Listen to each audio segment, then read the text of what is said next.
Bonjour à tous, bienvenue dans cette nouvelle vidéo sur Sri Nisargadatta Maharaj, une lecture non commentée du chapitre 11. J'apporterai juste une précision à la fin, mais chapitre 11 de Ni ceci ni cela, page 116. Maharaj, s'il est atteint et savouré, le Charanamrita, le nectar symbolisé par les pieds du Seigneur, pourra conquérir et soumettre ce tyran qui nous a été imposé depuis notre enfance, l'intelligence cérébrale, et elle n'aura plus aucun pouvoir sur nous. Cet état est appelé Manojaya, la victoire remportée sur l'intellect. Mais cette victoire n'est possible que par la grâce du Seigneur. Sans elle, il est impossible de savourer ce nectar. Seul un véritable disciple de la voie dévotionnelle, un bhakta, peut obtenir le nectar. Quel est le véritable disciple? De quoi est-il fait? Il n'est autre que la conscience, le contact profond avec l'être, la contemplation de cette évidence, vous êtes. Cet être qui, non sollicité, est spontanément apparu en vous, cette conscience est le nectar, émanation des pieds du Seigneur.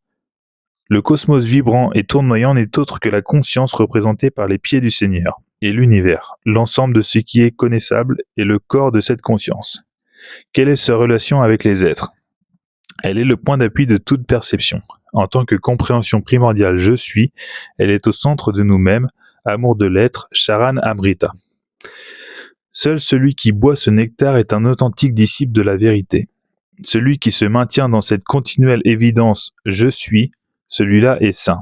Si nous savourons continuellement ce nectar qui est contemplation de la conscience ou de l'être, la perception mentale qui évalue et différencie les personnes, les classes en mâles, femelles, etc., cesse de focaliser notre attention. Se révèle alors la seule conscience dans sa gloire innée. Comment atteindre cet état? Cela n'est possible que lorsque je suis est reconnu comme point de départ de toute chose et profondément accepté comme étant notre véritable nature.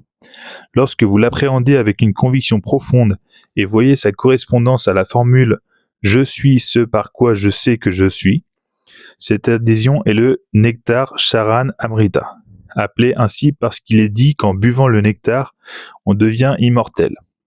Ainsi, le fervent chercheur de vérité, habitant constamment cette connaissance « je suis », transcende l'expérience de la mort et atteint l'immortalité. Mais tant que le niveau mental n'est pas conquis, l'expérience de la mort est inévitable. Et à la page 119, peu après, « Mais si vous, stabilisant dans la seule conscience, vous buvez le Charanamrita, donc si vous, stabilisant dans la seule conscience, vous buvez le Charanamrita, tout se résoudra sans effort et vous atteindrez l'illumination. Vous n'aurez besoin des conseils de personne pour apaiser vos doutes. » Donc juste un petit commentaire, le Charanamrita, c'est ce qu'on appelle le nectar de l'immortalité, c'est exactement ce qu'on appelle également les pieds du Seigneur, c'est une terminologie qu'on retrouve beaucoup avec Ramana Maharshi également, et c'est tout simplement la sensation « je suis ». Et du coup, le nectar de l'immortalité, comment le boire? Donc le « je suis », qu'en faire? Eh ben, il faut juste l'observer, y porter votre attention. C'est ça, boire le nectar de l'immortalité, ou alors demeurer dans les pieds du Seigneur, c'est au pied du Seigneur, c'est méditer sur le « je suis ».